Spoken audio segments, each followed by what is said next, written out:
Tem dois tipos de pessoa na internet hoje em dia quando se fala sobre IA ou sobre tecnologia. Por um lado, você tem os tecno-otimistas, que são aquelas pessoas que acham que a gente vai criar um deus da IA e que ele vai resolver tudo e que a gente vai viver num mundo de pós-abundância, quer dizer, de pós-escassez, de abundância infinita e todo mundo vai ser rico. E no outro, tem pessoas que já são mais céticas, que seriam os neoluditas, pessoas que são contra, por exemplo, que você instale um data center no bairro deles, são contra, algumas são contra IA em qualquer contexto. Ah, não, você não pode fazer nada com IA, você não pode escrever com IA, você não pode fazer uma imagem com IA, pelo amor de Deus, você pegou aquela trend do Estúdio Ghibli e você tentou transformar uma foto do seu cachorro no Estúdio Ghibli, então você é horrível, você tá acabando com o mundo. Qual deles você é? Agora, com 1 minuto de vídeo sem pensar muito, você tende mais para qual? Para ser otimista, para achar que é uma panaceia que vai resolver todos os nossos problemas, a tecnologia? Ou você tende mais para o lado dos neoluditas, que você acha que não é tudo isso e que pode trazer muitas coisas deletérias, muitas coisas ruins também? Eu proponho, na verdade, nem tanto ao céu e nem tanto à terra. Na minha opinião, eu entendo alguns argumentos de ambos os lados, mas, sinceramente, para muita coisa eu tendo mais para os neoluditas, se for parar para ser bem sincero. Principalmente porque, mas não completamente, porque dependendo da pessoa também eles são muito contra qualquer diferença, qualquer. Eles acham que a gente tem que viver num mundo idílico, numa cabana, no meio do mato. Também acho que não é isso. Inclusive. Ah, é que tá na mochila, agora eu não vou pegar lá. Mas eu tô lendo esse livro aqui, A Singularidade Está Mais Próxima. E também eu preciso terminar de ler ele. Mas eu também comecei a ler esse aqui, A Sociedade Industrial e Seu Futuro, que é o famoso manifesto do Unabomber também. Que seriam meio que. Não são dois lados da mesma moeda, porque na verdade esse livro aqui não é tão tecno-otimista assim, eu acho. Mas é o que tem pra hoje, né? E quando a gente fala sobre essas coisas, sobre você ser otimista ou sobre você ser pessimista demais, o que eu vejo dos tecno-otimistas, e olha que assim, eu sou um cara que gosta de tecnologia, eu sou engenheiro mecânico, fiz MBA em Data Science, mexo muito com coisas de negócios digitais e eu mexo com IaaS no dia a dia também. Mas ao mesmo tempo, eu não consigo ver simplesmente esse futuro tão maravilhoso que eles juram que a gente vai chegar. Porque, ok, beleza, teve melhorias, né? Mesmo que a gente olhe por esse lado aqui, as revoluções industriais que a gente teve, a primeira, a segunda, a terceira, a gente conseguiu melhorias. Se você for olhar, realmente, uma pessoa mediana hoje em dia, ela tem acesso a alguns luxos que nem os maiores reis, os reis, imperadores mais poderosos do mundo, de 500 anos atrás, de 1000 anos atrás, teriam acesso. Tem coisas que a gente nem valoriza. Por exemplo, isso aqui, essa lata de refrigerante, que eu sei que eu não deveria estar tomando. Mas pensa na logística disso aqui para você pegar o alumínio, para você transformar isso numa lata, para você pegar a água, pegar os 500 produtos químicos que estão nesse negócio, para você sintetizar todas as moléculas, para você transportar isso da fábrica para o supermercado, para eu pegar o meu carro. Primeiro, para eu ter um carro, que é uma coisa, imagina, 500 anos atrás era uma coisa bizarra você imaginar um carro. E aí, para ele ter gasolina, para ele ir até o mercado, né? Para você ir com o seu carro até o mercado, comprar esse negócio, trazer para casa, colocar numa geladeira, a geladeira refrigerar o negócio, deixar geladinho para você tomar. Cara, são muitas coisas que tiveram que acontecer para chegar nisso. E todas essas coisas dependeram de tecnologias. Então eu não sou contra o desenvolvimento de tecnologia. Pelo contrário, eu acho que muitas coisas dá para ajudar, muitas coisas dá para melhorar na vida das pessoas. Mas também não sou tecnocrata e eu, principalmente, eu não gosto dessa ideia de transformar esse ideal da tecnologia numa religião e de achar que a gente vai conseguir uma alquimia mesmo. Eu vi esses dias um vídeo muito interessante que era um ensaio sobre isso de algum gringo. Se eu lembrar, eu coloco na descrição esse vídeo, que era justamente falando que a IA hoje em dia, na verdade, é como a alquimia foi no passado. E se você parar para ver o pessoal ali da Idade Média, na verdade até mais para frente, né, no Renascimento, até o Newton e outros grandes pensadores dessa época, Descartes, muitos deles, para não dizer todos, eles não eram só cientistas como a gente vê hoje, até porque, na verdade, nem existia propriamente um método científico, né? Foi uma coisa que foi se desenvolvendo naquela época, uma coisa mais do iluminismo, daí para frente. Mas esses caras, principalmente o Newton, ele era obcecado com a alquimia. Então, era aquela busca pela pedra filosofal. E o que era a alquimia, no fundo? Era você justamente buscar essa panaceia, essa coisa que vai resolver todos os problemas. Era basicamente isso. Que no caso era a pedra filosofal, o magnum opus para os alquimistas. E hoje em dia também para os nossos tecnólogos, tecnologistas, cientistas da computação, ou seja lá como que você queira falar deles. Hoje em dia para eles, para muita gente que você conversa, que caíram nesse tecno-otimismo, nessa... Tem até uma... Como que chama? Tem até uma corrente filosófica e que virou meio que um think tank também, que era o altruísmo, como que era? Altruísmo efetivo, eu acho que é. Depois pesquisa aí, o altruísmo efetivo. Que é meio que nessa, de você achar que você vai conseguir, com soluções técnicas ou tecnológicas, resolver todos os problemas.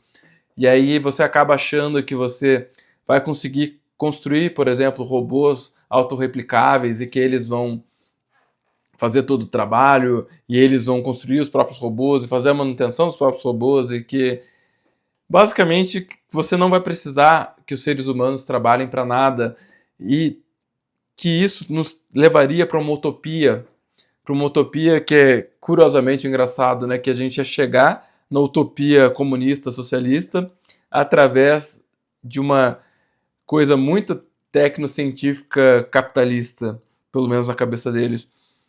E é muito louco, né? Meio que aquela teoria do bumerangue, não é bumerangue, do negócio. Meu Deus, como que chama o negócio que põe na pata do cavalo? Aquele ferro da pata do cavalo, meu Deus. Ah, agora esqueci. Ah, então. Mas enfim, você entendeu o que eu quis dizer, né? Eu acho. A ferradura, né? Porque você você tá aqui e você vai chegando cada vez mais perto do outro lado. Basicamente a gente deu toda a volta para chegar do outro lado de novo. Não tá dando para ver, né? Agora dá. Enfim, você deu a volta e vai chegar no outro lado. Era mais fácil ter ido pro outro lado direto.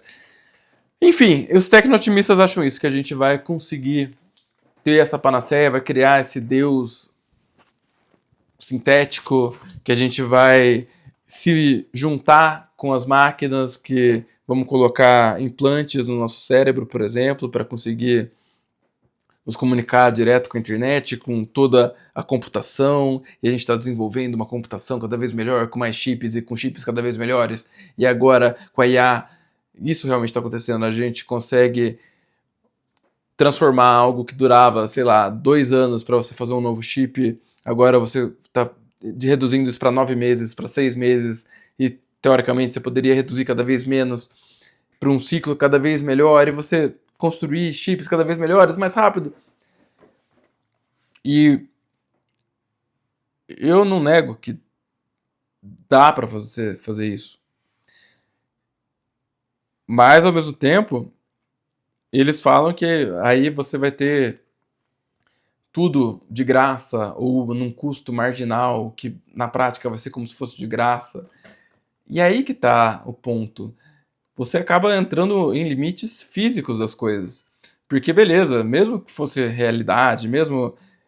Vamos tirar a parte do pensamento mágico na parte de software, na parte de programas. Isso aí talvez até que dê para você chegar num custo marginal realmente virtualmente zero. Mas e as coisas físicas? E para você fazer um livro, por exemplo, físico, você precisa do papel. Para você ter papel, não adianta você achar que a árvore vai crescer mais rápido. Talvez, sei lá, você consiga até construir uma árvore que cresça mais rápido através de melhoramento genético, sei lá. Talvez até tenha como fazer algumas coisas assim. Mas mesmo assim, ou sei lá, uma celulose sintética. Mas mesmo assim, você em algum momento você precisa cavar uma mina, você precisa transformar a energia de alguma forma, seja nuclear, seja petróleo, seja solar, seja o que for. Você entra em limites físicos, então não tem como você ter energia infinita. E aí eu sei que aí eles já estão pensando lá na frente que não, porque a gente vai pegar em volta da Terra inteira com placas solares, que eu não sei nem se a gente tem matéria-prima para fazer tanta placa solar, né? Mas vamos tirar essas partes assim. E aí a gente vai conseguir todo o Sol em volta da Terra, a gente vai conseguir transformar em energia, e depois a gente vai construir uma esfera de Dyson em volta do Sol, e vai conseguir toda a energia do Sol, e aí a gente também, ao mesmo tempo, vai ter desenvolvido um monte de coisa, e a gente vai ter virado uma sociedade interplanetária, intergaláctica, e a gente vai ter se juntado com as máquinas, e a gente vai ter feito melhoramentos genéticos, e a gente vai ter entrado em outras dimensões, e sei lá, acaba.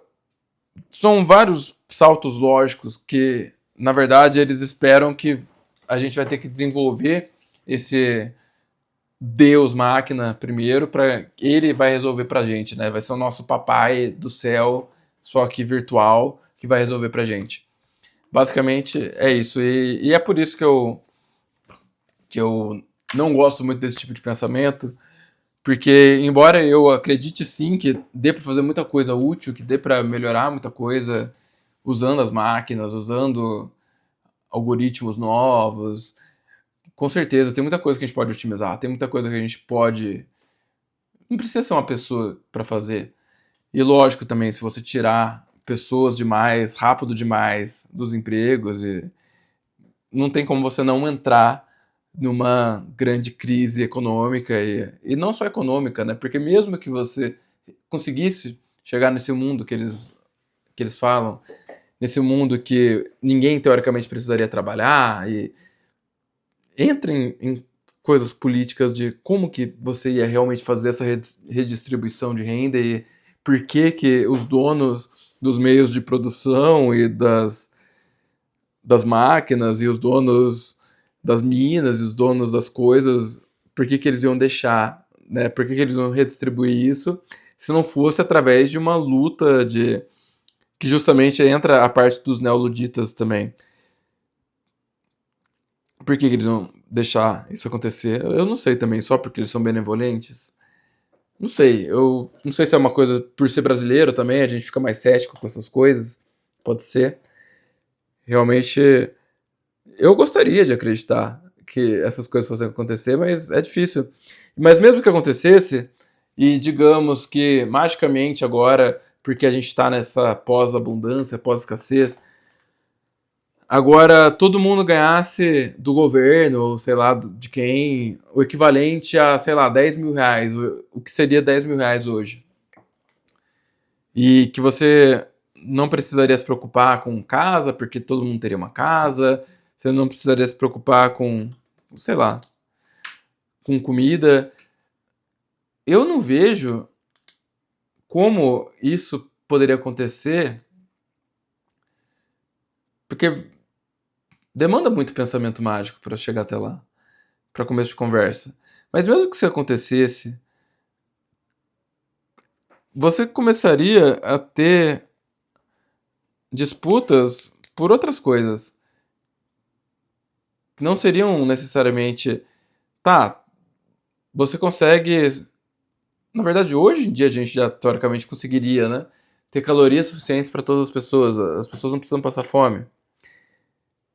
Primeiro, o que impede a gente de melhorar isso já, né? Antes de ter toda essa panaceia, todos esses robôs e tal. Isso é uma coisa.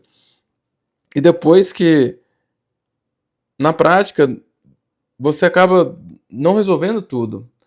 Porque as pessoas não vão trabalhar só porque elas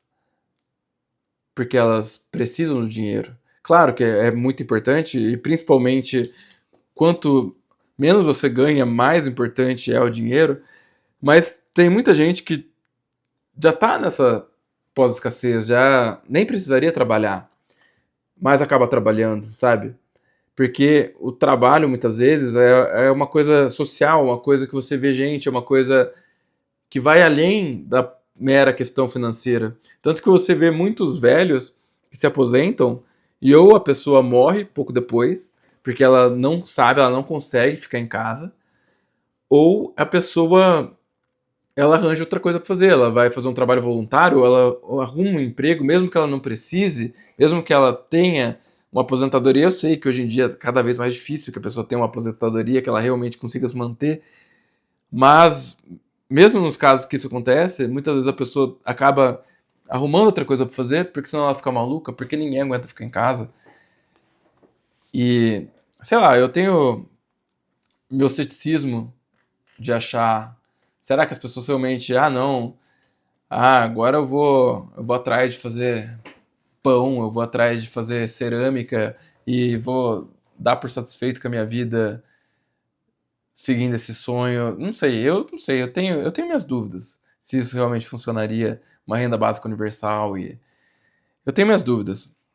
Mas enfim, eu acabei entrando muito para esse lado do tecno-otimismo, né?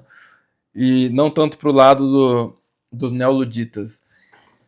Recentemente, lá nos Estados Unidos, eles conseguiram bloquear a construção de um data center. Isso virou uma grande.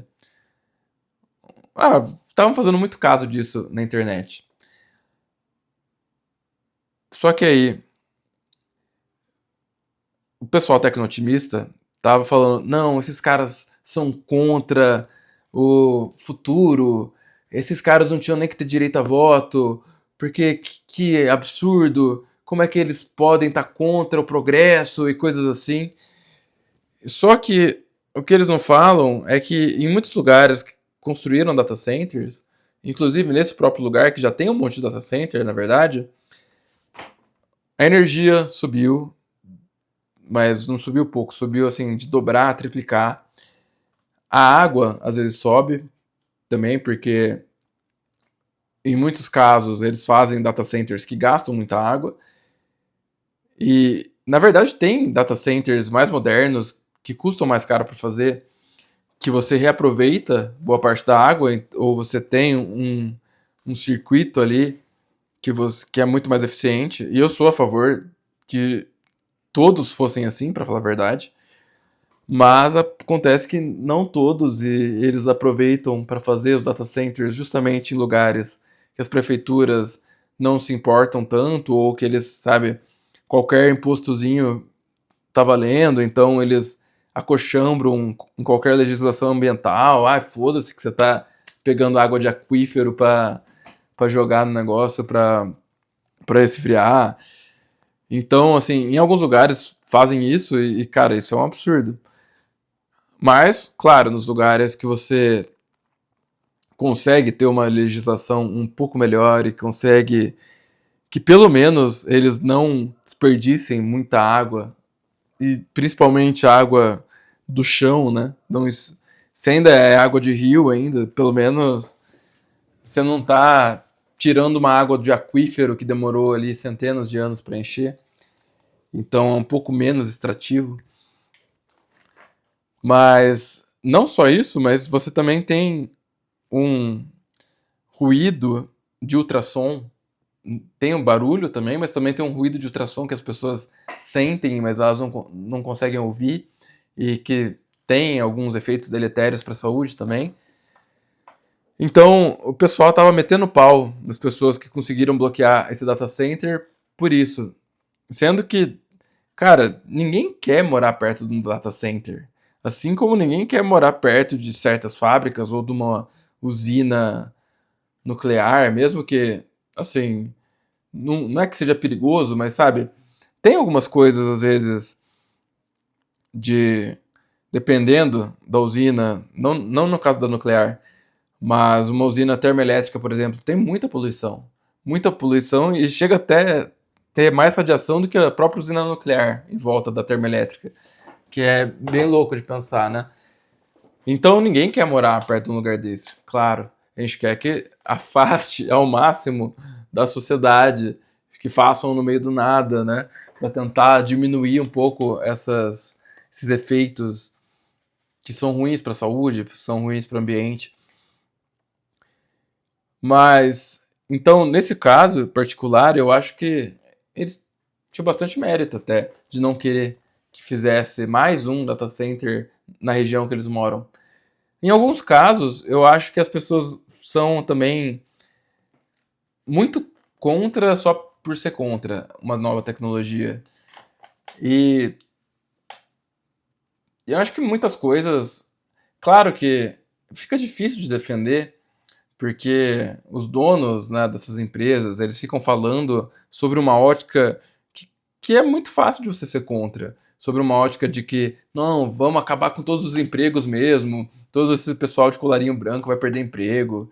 Então, se você for advogado, se você for publicitário, designer, engenheiro, contador, qualquer coisa, a gente vai acabar com seu emprego, pronto, foda-se. Que é basicamente o que eles falam em alguns momentos. Então é muito fácil você ser contra se você pegar essas coisas. Mas ao mesmo tempo também, você, com as tecnologias, e não estou falando o uso sem pensar, uso indiscriminado, porque eu sei que muita gente está fazendo só slop para jogar no TikTok, ou fazendo um monte de texto que é uma merda, e o cara nem pensa. Tem gente que faz coluna de jornal e usa IA, sabe? Tipo, joga lá na IA e foda-se. Então, não tô falando desse tipo de uso que eu acho também que é deletério, faz mais mal do que bem. Mas tem usos bons, e tem usos úteis, e tem usos que valem a pena, mesmo na própria indústria. Dá para você transformar uma indústria em algo muito mais efetivo, muito mais produtivo de fato. E tem empregos que realmente são muito até desumanos pra gente ter gente fazendo isso até hoje. Então tem coisas que é melhor a gente botar um robô mesmo. Que se a gente fosse pensar dessa forma 50, 100 anos atrás, 200 anos atrás, ia ter gente, ia ter criança em mina de carvão, ia ter gente naquelas máquinas antigas até hoje, sabe? Então tem coisas que é bom e é efetivo e que vale a pena. Mas realmente você fazer um uso indiscriminado, principalmente se realmente fosse possível acabar com tantos empregos, não seria bom. Então, você tem que ter essas duas coisas. E eu sei que o pessoal tecno-otimista acaba sendo massa de manobra muitas vezes, porque tem-se uma ideia, até certo ponto correta, de que a IA é uma corrida armamentista, e é uma corrida armamentista que é a maior de todas desde a época que estavam fazendo a corrida nuclear e espacial. e de fato, para muitos sentidos é. Então, eles tentam vender essa ideia de que se você for contra, você vai deixar a nossa sociedade, a nossa civilização contra os malvadões da China ou da Rússia ou de onde quer que for. Só que pra gente que está no Brasil, eles também são os malvadões, ou potencialmente. Quem disse que a gente vai ser beneficiado pela grande Sam Altman, pelo grande quem quer que seja o presidente dos Estados Unidos daqui a uns anos? Quem quer dizer que a gente, no Brasil, ou na África, ou na Índia, vai ser beneficiado com essas coisas? Provavelmente não. Quer dizer, se for para alguém se fuder, vai ser a gente, né? Então a gente acaba tendo uma visão um pouco menos positivista, porque simplesmente é uma defesa, que a gente sabe que a banda toca diferente, que não é bem isso, que se for para explorar alguma coisa, eles vão explorar a gente e não estão nem aí. E eu sei que vai ter gente que vai querer defender isso aqui nos comentários, eu sei disso. Enfim, você é mais tecno-otimista, você é da religião, do Deus, da IA, ou você é neoludita, você é contra, você destruiria um data center se fosse preciso, você quer sair na mão com os robôs, ou ainda, você não é nenhum nem outro, você é o isentão, como eu. Você acha que nem tanto ao céu nem tanto à terra, que nem a IA vai nos trazer esse Deus, essa transcendência digital, né, essa pós-escassez, toda essa panaceia, mas também não necessariamente a gente precisa ser contra qualquer coisa só porque é nova, só porque é uma nova tecnologia, só porque pode ser que um ou outro emprego, no caso, muitos, pode ser que seja destruído. Então, em qual dos lados você tá? Super tecnológico, super antitecnológico ou algum tipo de meio termo? Comenta aí qual que é a sua opinião, o que, que você acha. Eu acho muito interessante quando vocês comentam, porque às vezes vem uns comentários muito legais, uns comentários muito inteligentes, e eu gosto de ver o que, que vocês pensam, até para também ir pensando e vendo novas fontes e entendendo, porque é um mundo muito diferente, é um mundo. Quem falar para você que sabe o que vai acontecer e cravar com toda certeza, tá mentindo. É picareta, é coach, é guru, e eu com certeza não sou assim. Tanto que eu sei que em alguns momentos eu poderia cravar com mais certeza, assim, algumas coisas, e daria mais autoridade, né? Que o pessoal gosta de falar na internet. Mas, sinceramente, tem coisa que não tem como a gente saber. Tem coisa que, porra, o mundo tá mudando muito rápido e nem a própria IA conseguiria prever. Então não dá. Bom, obrigado por assistir até aqui. Se você ainda não é inscrito, se inscreve aí, dá o joinha. E eu vou deixar o próximo vídeo que, segundo a grande IA pensativa, super alinhada com os seres humanos do YouTube, é o próximo que você deveria ver. Assiste aí. Tamo junto.